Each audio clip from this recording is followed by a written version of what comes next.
నమస్కారం పిల్లలు. నా పేరు చందన. మునుపటి సెషన్లో వారి యుగంలో విప్లవాన్ని సృష్టించిన అటువంటి 2 రకాల అణు నమూనాల గురించి మనం ఇప్పటికే తెలుసుకున్నాము.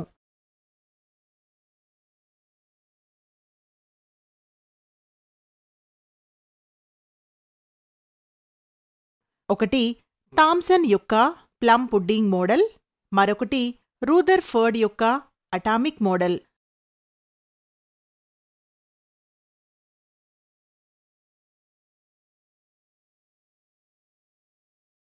రూదర్ఫర్డ్ యొక్క అటామిక్ మోడల్లో చిన్న లోపం ఉంది.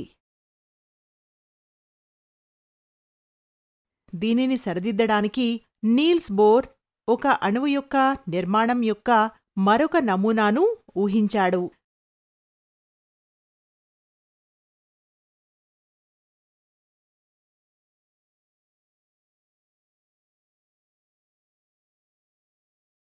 ఇప్పుడు ప్రారంభిద్దాం. కొత్త సెషన్ను ప్రారంభించే ముందు ఒకసారి రివైజ్ చేద్దాం.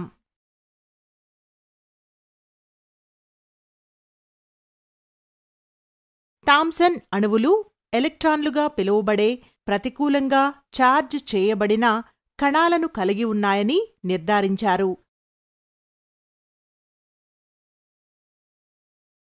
అతను ధనాత్మకంగా ఛార్జ్ చేయబడిన పదార్థం యొక్క ద్రవ్యరాశి అంతటా పొందుపరచబడిన ఎలక్ట్రాన్లను చూపించే అణువు యొక్క నమూనాను అభివృద్ధి చేశాడు. థామ్సన్ అణు నిర్మాణంలో ప్లమ్ పుడ్డింగ్ లేదా పుచ్చకాయ నమూనాను ప్రవేశపెట్టాడు.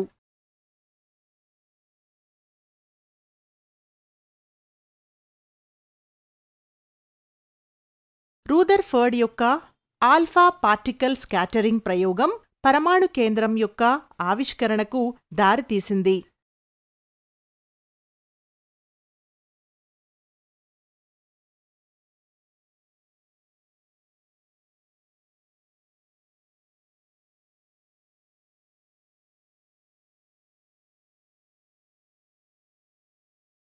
ఎర్నెస్ట్ రూదర్ఫర్డ్ యొక్క అణువు యొక్క నమూనా పెద్ద ఖాళీ స్థలాన్ని కలిగి ఉంది. మధ్యలో ఒక చిన్న, దట్టమైన, ధనాత్మకంగా ఛార్జ్ చేయబడిన కేంద్రకం ఉంటుంది.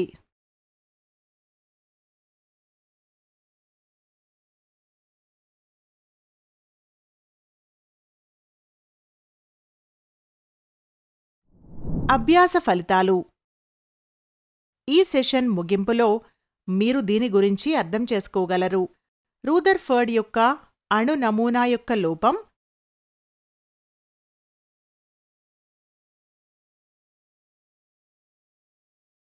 బోర్ యొక్క పరమాణు సిద్ధాంతం, బోర్ యొక్క పరమాణు సిద్ధాంతం యొక్క పరిమితి,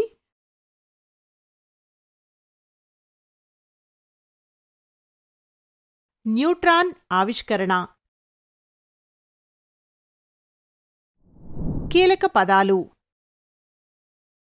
ఎలక్ట్రాన్ ఒక పరమాణువు యొక్క కక్షలో ఉన్న ప్రతికూలంగా ఛార్జ్ చేయబడిన కణం.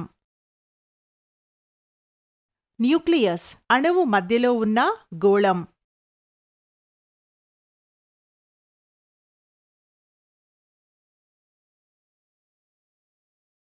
కక్ష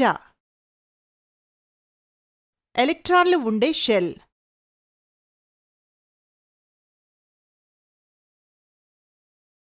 శక్తి స్థాయి శక్తి పరిమాణం కలిగిన షెల్.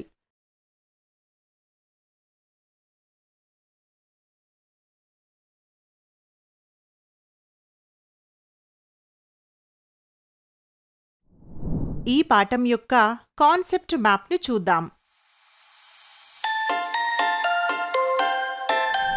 ముందుగా నీల్స్ బోర్ యొక్క పరమాణు నమూనా యొక్క ప్రాముఖ్యత ఏమిటో మనం తెలుసుకోవాలి.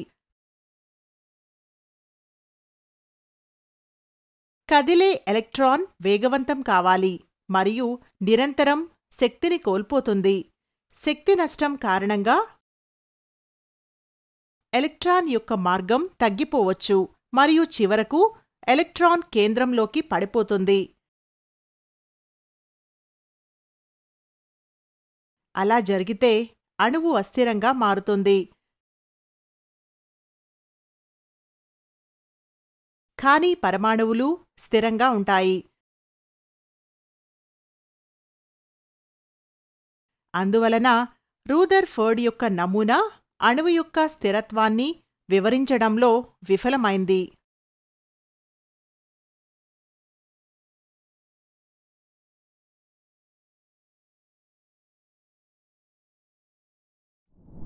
తరువాత రూదర్ఫర్డ్ యొక్క అటామిక్ మోడల్ నీల్స్ బోర్ చేత సవరించబడింది.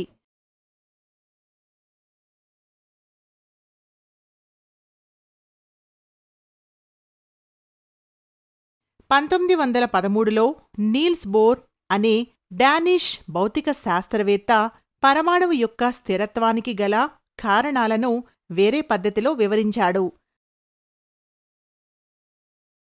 అతని ప్రకారం పరమాణువులలో ఎలక్ట్రాన్ కక్షలు లేదా షెల్లు లేదా శక్తి స్థాయిలు అని పిలువబడే స్థిరమైన వృత్తాకార మార్గాల్లో కేంద్రకం చుట్టూ తిరుగుతుంది.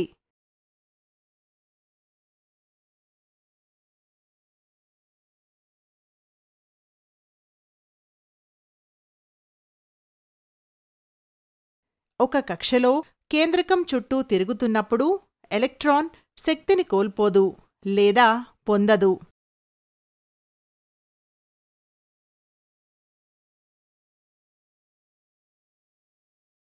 షెల్లోని ఎలక్ట్రాన్ నిర్ణీత శక్తిని గ్రహించడం లేదా విడుదల చేయడం ద్వారా ఎక్కువ లేదా తక్కువ శక్తి షెల్కు తరలించవచ్చు.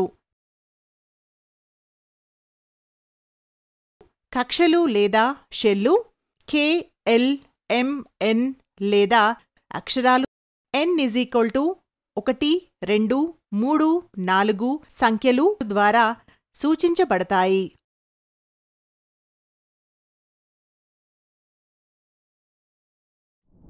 ఒక ప్రధాన పరిమితి ఏమిటంటే ఈ మోడల్ హైడ్రోజన్ మరియు హైడ్రోజన్ లాంటి అయాన్లకు మాత్రమే వర్తిస్తుంది.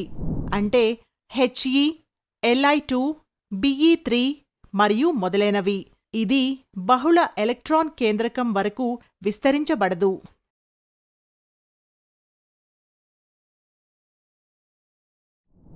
ఎలక్ట్రికల్ న్యూట్రాలిటీ కారణంగా అణువులో 2 రకాల కణాలు ఉంటాయని ఇప్పటివరకు మనకు స్పష్టంగా తెలుసు.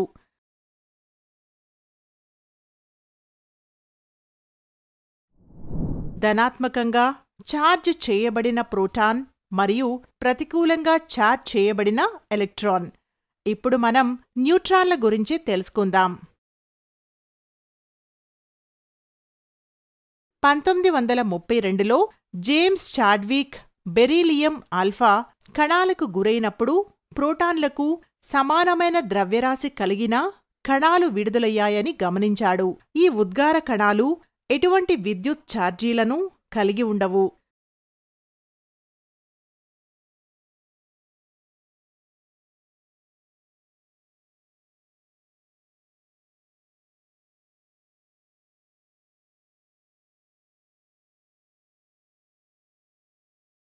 వాటిని న్యూట్రాన్లు అని పిలిచేవారు.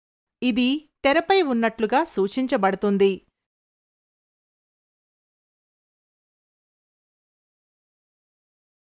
సూపర్ స్క్రిప్ట్ 1 దాని ద్రవ్యరాశిని సూచిస్తుంది మరియు సబ్స్క్రిప్ట్ 0 దాని విద్యుత్ ఛార్జిని సూచిస్తుంది.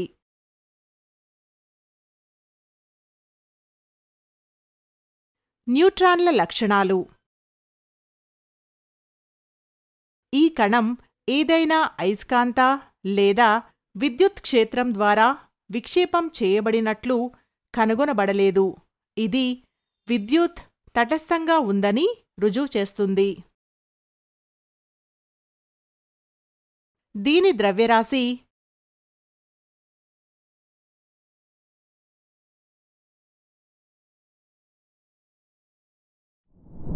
ఇది పరమాణువు చరిత్ర యొక్క చార్ట్.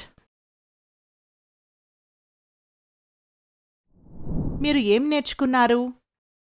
న్యూట్రాన్ ఛార్జ్ చేయని కణం పరమాణు కేంద్రకంలో ఒక భాగం.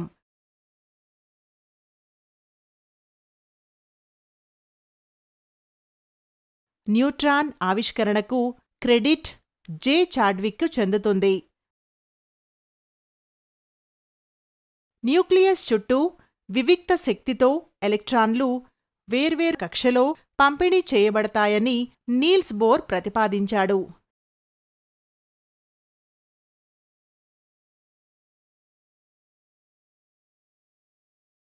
పరమాణు కక్షలు పూర్తి అయితే అణువు స్థిరంగా మరియు తక్కువ రియాక్టివ్గా ఉంటుంది.